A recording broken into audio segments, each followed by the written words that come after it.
Start. This bill forms the last part of the budget proposals which the Finance Minister introduced on the 15th May this year.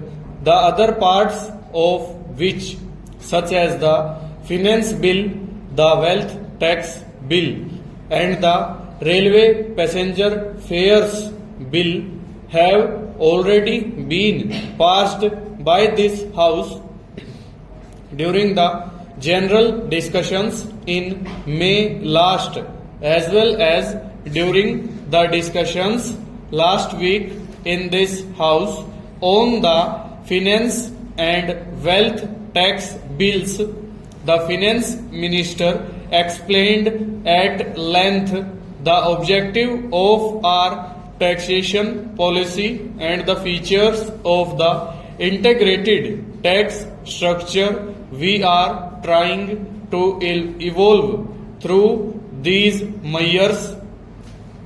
I need not traverse the same ground again except to stress that the bill now before the House forms an essential component of this integrated scheme of taxation.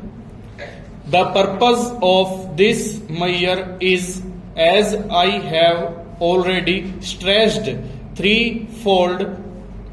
Firstly, it is undoubtedly the augmentation of public revenues to the extent this measure is capable of doing so.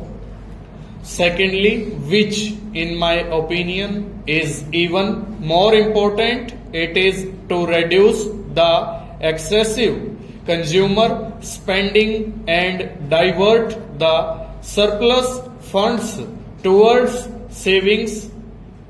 And lastly, together with the wealth tax and the income tax acts, it would provide an effective weapon to counter tax evasion and avoidance.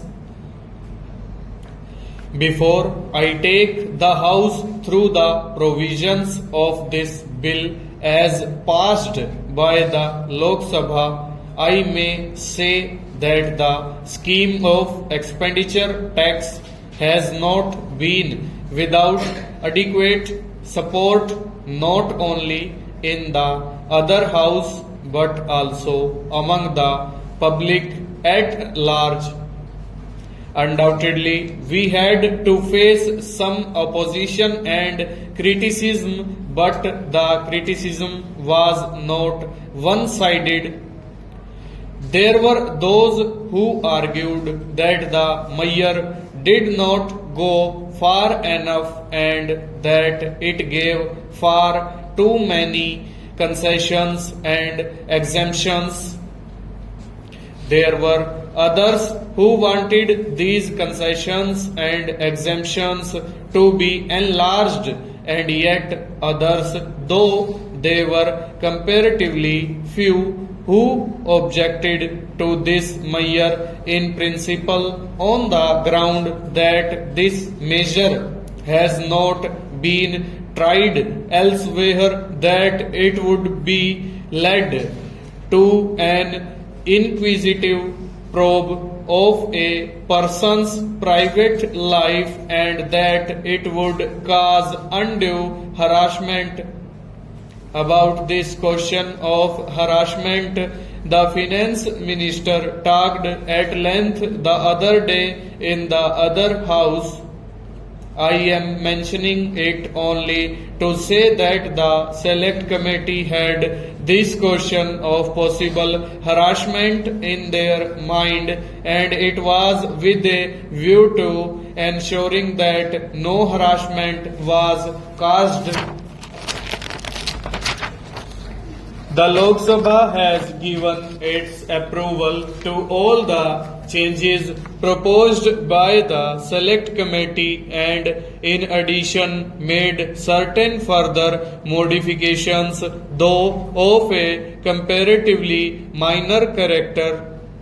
In this way, the bill as passed by the Lok Sabha has emerged as a somewhat lighter measure than the original bill, and I do hope that it has thereby become more acceptable to those who would come within its purview.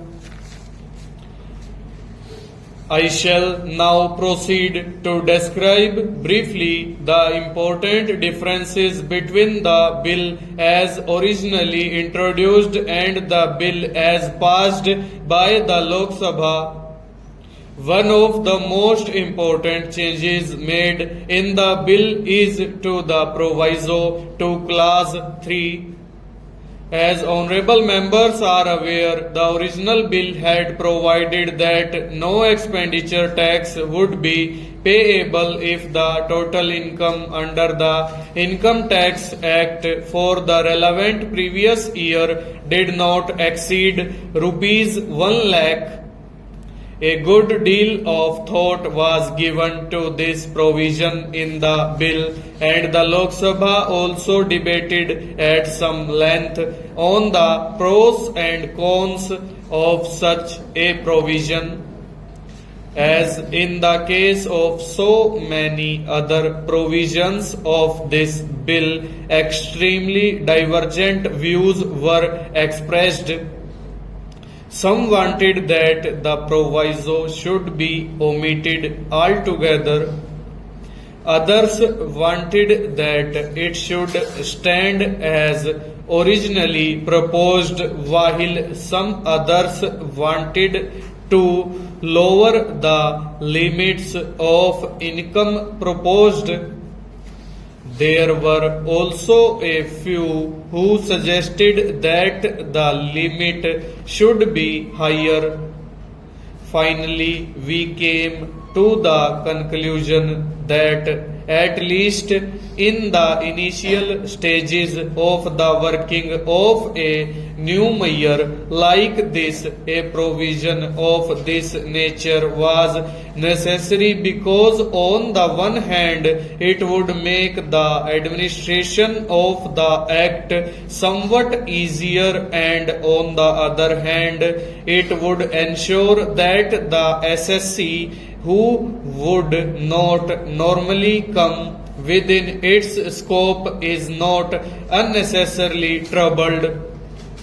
It was felt, however, that no distinction was necessary between income liable to income tax and that which was not so liable because the proper criterion was not income as defined in the Income Tax Act, but income or receipts from all sources, including casual and non-recurring receipts that would remain with a person after meeting all his tax liabilities. Accordingly, the proviso as passed by the Lok Sabha restricts the levy of expenditure tax to such persons whose net income, that is the income remaining after paying the tax from all sources during any year, exceeds rupees 80,000.